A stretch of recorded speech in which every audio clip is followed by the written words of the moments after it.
Hello বন্ধুরা, আজ আমি তোমাদের কাছে নতুন একটা রেসিপি নিয়ে এসেছি। আজ আমি আলুর দম বানিয়ে তোমাদেরকে দেখাবো। এই আলুর দম তৈরি করতে দেখো আমার কি কি লাগছে, তোমাদেরকে দেখো দেখিয়ে দিচ্ছি।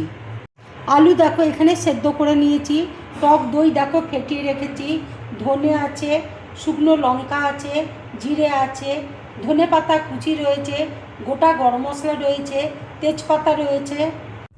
এখানে দেখো আদা কুচি রয়েছে, পেঁয়াজ দেখো কিউব করে কেটে নিয়েছি, ক্যাপসিকাম দেখো কিউব করে কেটে নিয়েছি, টমেটো দেখো কিউব করে কেটে নিয়েছি। এবার দেখো কড়াইয়ের মধ্যে আমি শুকনো লঙ্কা দেখো দিয়ে দিচ্ছি, ধনে দেখো দিয়ে দিচ্ছি, গোটা জিরে দেখো দিয়ে দিচ্ছি, গোটা গরম মশলা দেখো দিয়ে দিচ্ছি। সব একসাথে আমি দেখো ড্রাই রোস্ট করে নেব।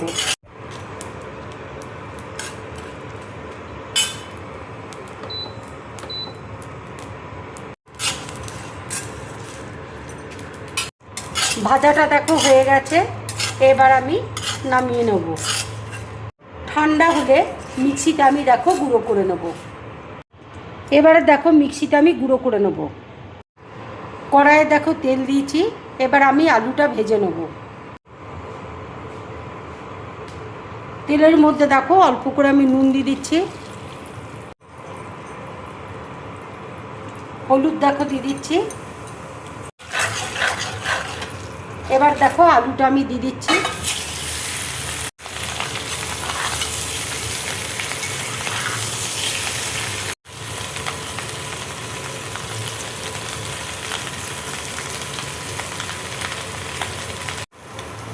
আলুটা দেখো ভাজা হয়ে গেছে, এবার আমি নামিয়ে নেব।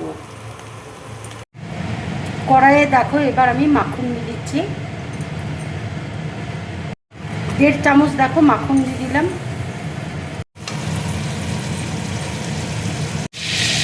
এবার দেখো তেজপাতা দিয়ে দিচ্ছি, আদা কুচি দিয়ে দিচ্ছি,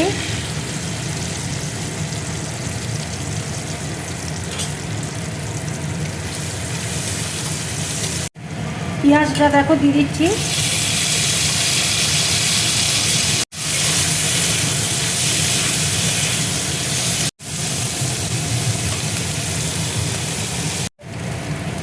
ক্যাপসিকাম আর টমেটোটা দেখো দিয়ে দিচ্ছি।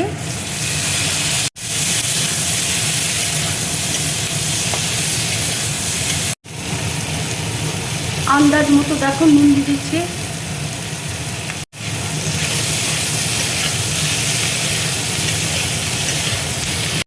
কাশ্মীরি লঙ্কার গুঁড়োটা দেখো দইয়ের সাথে মিক্স করে নিচ্ছি।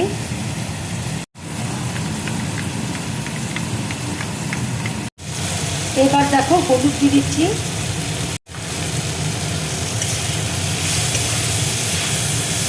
মটরশুঁটি দেখো দিয়ে দিচ্ছি।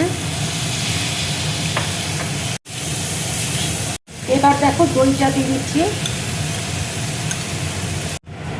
বাটি ধোয়া জলটা দেখো দিয়ে দিচ্ছি।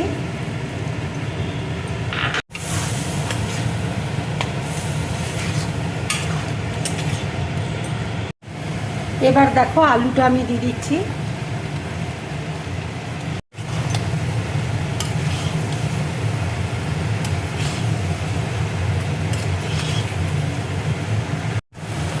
এই আলুর দমটা দেখো একটু শুকনো শুকনো হবে, খেতে কিন্তু খুব ভালো লাগবে।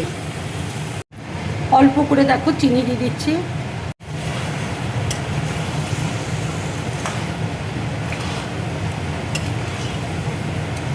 এবার দেখো ভাজা মশলাটা আমি দিয়ে দিচ্ছি।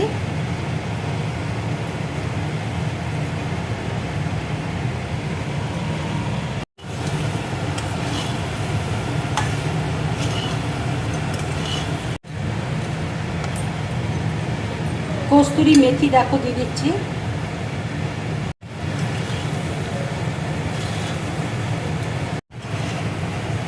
এইভাবে রান্না করে তোমরা রুটি পরোটা লুচির সাথে খাবে, খুব ভালো লাগবে খেতে। এবার দেখো ধনে পাতা কুচি আমি দিয়ে দিচ্ছি। রান্নাটা দেখো হয়ে গেছে, এবার আমি গ্যাসটা অফ করে দেবো। আমার এই রান্নার রেসিপিটা যদি তোমাদের ভালো লাগে তাহলে লাইক করবে, শেয়ার করবে আর ড্রিম ব্লগ চ্যানেলটাকে সাবস্ক্রাইব করবে। তোমরা বেশি করে কমেন্টস করবে, তাহলে আমার খুব ভালো লাগবে। নমস্কার।